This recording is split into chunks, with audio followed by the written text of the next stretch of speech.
বিশ্বকাপ মানেই ফুটবল উন্মাদনা, আর সেই উন্মাদনার সঙ্গে ওতপ্রোতভাবে জড়িয়ে আছে কলম্বিয়ান পপ তারকা শাকিরার নাম। বিশ্বকাপের মঞ্চে তার নাম, নাচ আর উপস্থিতি কোটি ফুটবল প্রেমীর হৃদয়ে আলাদা জায়গা করে নিয়েছে। 2026 ফুটবল বিশ্বকাপে উদ্বোধনী অনুষ্ঠানে পারফরমেন্সের এর বাইরে স্পেনে কর ফাঁকির মামলা, সাবেক ফুটবলার জেরার্ড পিকের সঙ্গে বিচ্ছেদ এবং নিজের স্টেডিয়াম নির্মাণ পরিকল্পনা নিয়েও আলোচনার কেন্দ্রবিন্দুতে রয়েছেন শাকিরা।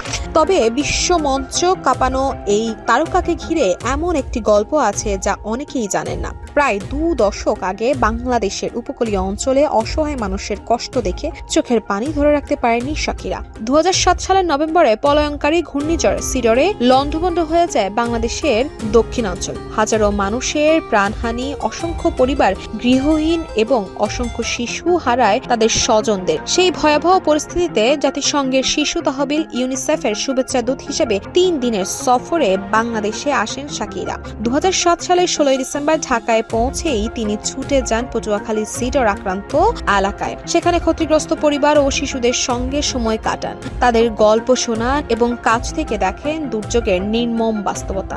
সফরকালে সিডরে মা বাবা হারানো 11 বছর বয়সী নিপা নামের এক শিশুর সঙ্গে দেখা হয়েছিল শাকিরার। ছোট মেয়েটি তাকে একটি শোকের গান শুনিয়েছিল। পরে সেই মুহূর্তের কথা স্মরণ করে শাকিরা বলেছিলেন, মেয়েটি বাংলায় একটি গান গেয়েছিল যার অর্থ ছিল, মা তুমি যেখানেই থাকো আমাকে একটি চিঠি লিখো। সে কণ্ঠ আমি কখনোই ভুলতে পারবো না। শুধু নিপার গল্পই নয়, পুরো গ্রামের ধ্বংসস্তূপ থেকে গভীরভাবে মর্মাহত হয়েছিলেন তিনি। শাকিরা বলেছিলেন, পুরো গ্রাম নিশ্চিহ্ন হয়ে যেতে দেখে আমি বিধ্বস্ত হয়ে গিয়েছিলাম। মানুষের যা কিছু ছিল সব হারিয়ে গেছে। এই দৃশ্য আমাকে গভীরভাবে নাড়া দিয়েছে। যেসব মা তাদের সন্তান হারিয়েছে তাদের মুখ আমি কখনোই ভুলতে পারবো না। তবে ধ্বংসস্তূপের মাঝেও শিশুদের হাসি মুখ তাকে নতুন আশার আলো দেখিয়েছিল। আধা ভাঙা একটি স্কুলে শিশুদের খেলাধুলা, গান আর ভবিষ্যৎ স্বপ্নের কথা শুনে আবেগে আপ্লুত হয়ে পড়েন তিনি। শাকিরা বলেন, এত কষ্ট